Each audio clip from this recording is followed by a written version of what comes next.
एक ट्रेन जो 50 साल पहले गायब हुई थी आज मेरे सामने खड़ी थी और जैसे ही मैं उसके करीब गया मुझे समझ आ गया सब कुछ बदलने वाला है।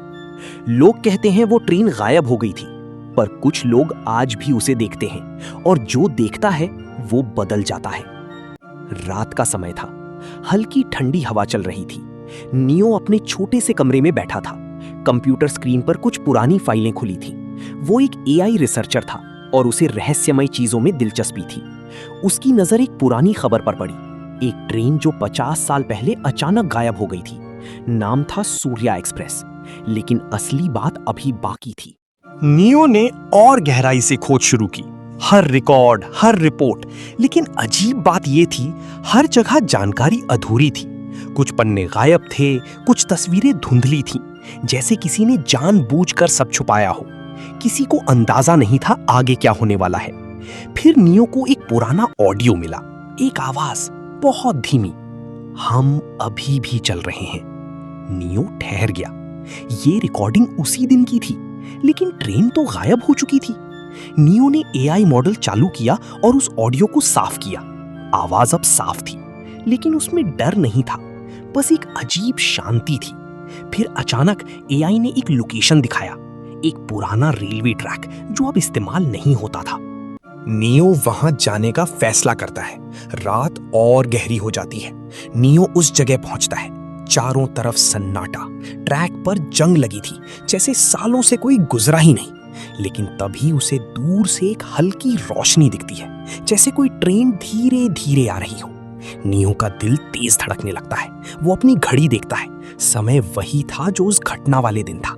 और फिर ट्रेन उसके सामने आकर रुकती है, सूर्या एक्सप्रेस। दरवाजे अपने आप खुलते हैं, लेकिन अंदर कोई नहीं था, सिर्फ खाली सीटें और हल्की सी आवाज, हम अभी भी चल रहे हैं। नियो हिम्मत करता है और ट्रेन में कदम रखता है। अचानक दरवाजे बंद हो, ट्रेन चल पड़ती है। बाहर का नजारा बदलने लगता है, जैसे समय पीछे जा रहा हो। नियो खिड़की से देखता है।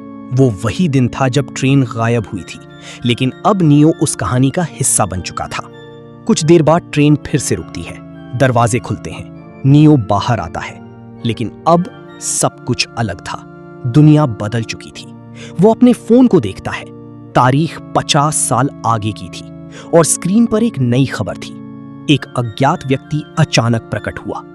नियो चुप खड़ा रहता है और तभी पीछे से वही ट्रेन फिर से चलती है। क्या वो ट्रेन सच में कभी रुकी ही नहीं थी, या फिर वो समय के साथ खेल रही थी?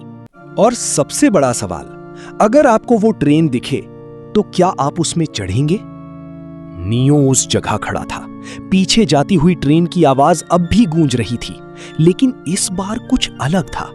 उसके हाथ में फोन हल्का सा कांप रहा था। स्क्रीन पर खबर अब भी चमक रही थी। एक अज्ञात व्यक्ति अचानक प्रकट हुआ, लेकिन असली बात अभी बाकी थी। नियो ने आसपास देखा। लोग थे, पर कोई उसे पहचान नहीं रहा था, जैसे वो इस दुनिया का हिस्सा ही नहीं था। वो धीरे धीरे सड़क पर आगे बढ़ता है। हर चीज नई लग रही थी। इमारतें ऊंची थीं, रोशनी ज्यादा थी, लेकिन माहौल अजीब शांत था। किसी को अंदाजा नहीं था नियो कहां से आया है। नियो एक दुकान के सामने रुकता है। वो अंदर जाता है। वहां एक स्क्रीन चल रही थी। उस पर वही ट्रेन दिखाई दे रही थी, सूर्या एक्सप्रेस, लेकिन इस बार उसे समय ट्रेन कहा जा रहा था। नियो चौंक जाता है। वो ध्यान से सुनता है।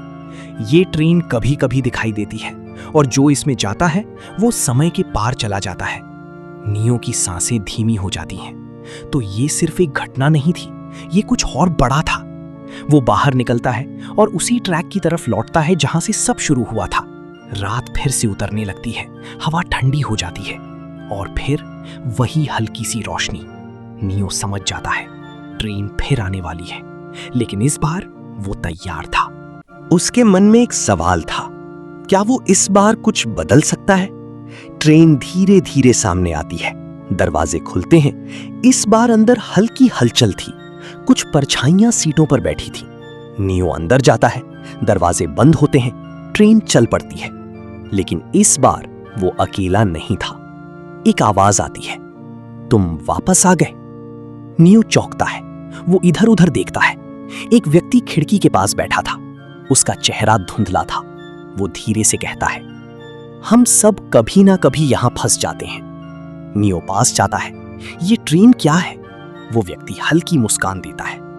ये समय का रास्ता है, जहां से लौटना आसान नहीं। नियो की आंखों में सवाल बढ़ते हैं। लेकिन तभी ट्रेन अचानक रुकती है। बाहर एक अलग दुनिया थी, ना शहर ना लोग, बस खालीपन और अजीब रोशनी। वो व्यक्ति खड़ा होता है। यहां हर फैसला मायने रखता है। नियो बाहर कदम रखता है। जैसे ही वो जमीन छूता है, उसके सामने कई रास्ते बन जाते हैं। हर रास्ता अलग दिशा में जा रहा था और हर रास्ते पर नियो का एक अलग रूप खड़ा था। एक खुश, एक उलझा हुआ, एक बिल्कुल शांत। नियो समझ नहीं पाता ये सब क्या है। तभी पीछे से वही आवाज आती है, ये तुम्हारे ही रास्ते हैं जो तुम चुन सकते हो। नियो गहरी सांस लेता है। अब फैसला उसी का था। वो एक रास्ते की ओर बढ़ता है, लेकिन जैसे ही वो आगे बढ़ता है, ट्रेन की आवाज फिर से गूंजती है और सब कुछ धीरे धीरे धुंधला होने लगता है। अगले ही पल नियो फिर उसी ट्रैक पर खड़ा था, अकेला। ट्रेन जा चुकी थी, लेकिन इस बार उसके हाथ में एक छोटा सा कागज था। उस पर लिखा था, हर बार तुम्हें एक मौका मिलता है। नियो आसमान की तरफ देखता है और हल्की मुस्कान देता है। क्या ये सच में अंत था या बस एक और शुरुआत? और अगर वो ट्रेन फिर आए तो क्या इस बार नियो सही रास्ता चुनेगा? नियो उस कागज को कसकर पकड़ लेता है। उसकी आंखों में अब डर नहीं था, बस एक गहरा सवाल था, क्या सच में उसे फिर मौका मिलेगा? लेकिन असली बात अभी बाकी थी। अचानक हवा फिर से बदलने लगती है। ट्रैक के पास हल्की कंपन महसूस होती है। नियो धीरे धीरे पीछे मुड़ता है। दूर वहीं हल्की रोशनी फिर दिखती है। ट्रेन वापस आ रही थी। इस बार उसकी चाल पहले से अलग थी, जैसे वो नियो को पहचानती हो। नियो एक कदम आगे बढ़ता है। दिल की धड़कन अब स्थिर थी। दरवाजे फिर अपने आप खुलते हैं। अंदर इस बार रोशनी ज्यादा थी और सीटों पर परछाइयां साफ दिख रही थी। हर चेहरा नियो जैसा ही था। वो हैरान रह जाता है। एक नियो मुस्कुराता है, दूसरा गहरी सोच में था, तीसरा जैसे कुछ जानता हो। नियो धीरे से अंदर जाता है और तभी एक आवाज गूंजती है, अब तुम्हें चुनना नहीं, समझना है। ट्रेन चलने लगती है और इस बार सफर और भी रहस्यमय हो जाता है। क्या नियो सच में खुद को समझ पाएगा या ये ट्रेन उसे किसी और सच के करीब ले जा रही है? अगर आपको एआई स्टोरी पसंद है तो चैनल को सब्सक्राइब जरूर करें, क्योंकि यहाँ आपको ऐसी ही माइंड ब्लोइंग और सोच बदल देने वाली कहानियां मिलती रहेंगी।